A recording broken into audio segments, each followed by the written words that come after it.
Welcome back to 5 Minute Reviews, where my opinion matters and yours doesn't. Today we're going to be talking about Ricky Stanicky, a brand new Amazon film that dropped not in theaters but at your home. And I'm glad they did that, because if I went to go watch this movie in the theaters, I probably would have walked out, because it was funny, but it was just dumb.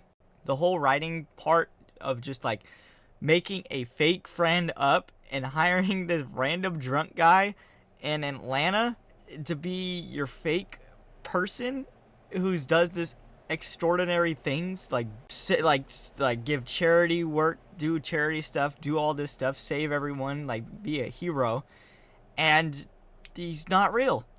I thought that concept was dumb, but it was funny still. It had John Cena, Zac Efron, the redhead girl, the guy from the Bobby Lee podcast, that whatever they called, I forgot. But the movie starts off, they're like, oh man, they're 25 years ago. They're like, oh man, we gotta go crank this house, put a bunch of dog poop in the bag and light on fire.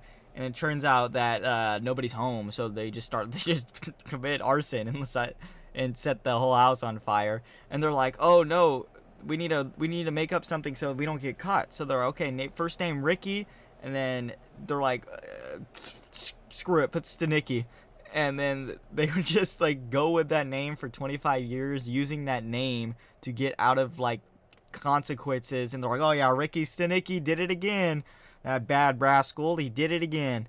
And I was like, just okay, well they just show like a cute animation for that. It's going through the timeline, and then it goes, and then this guy, his friend, the redheaded guy, I don't know his name, but he's like, man, my wife's having a baby shower. And then Ricky calls and he's like, hey man, come to Atlanta, my cancer's back.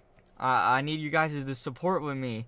I can't come out there with you, I'm at this hospital all the way down here. And they go over there, but they're actually like, he's not real. So they get out of her baby shower to go see a fake friend. And then on the way there, they go to the casino, and this guy named Ron shows up. It was John Cena, and he's like, hey, can you buy me a drink real quick? Like, I'm an actor, I do these shows and stuff, and it's like sexual parody songs. I'm like, what in the world is going on? And he talks about his backstory and how he's a good actor, and he's like, if you need me, call me. And he's like, these people are trying to go after him. So then he turns on his phone to get a picture of this thing, and then the redheaded guy's wife's in labor. So they go home, and they're like, they just need to go, and they have this brisk, I think that's called, and they circumcise the baby. And then it just goes until like he gets a job, and then he starts taking the persona of Ricky Stanicky. John Cena just becomes this real guy, and then a bunch of stuff happens, and it just gets crazy. The entire movie, it's kind of funny, but it's bad. The movie's bad. I would give this movie a 6 out of 10, 6.5, somewhere around there. I don't really like this movie that much, and I'm glad it came on Amazon. And yeah, let me know in the comments if you've seen Ricky Stanicky, and hope you guys enjoy this 5-minute review. See you guys in the next one. Peace.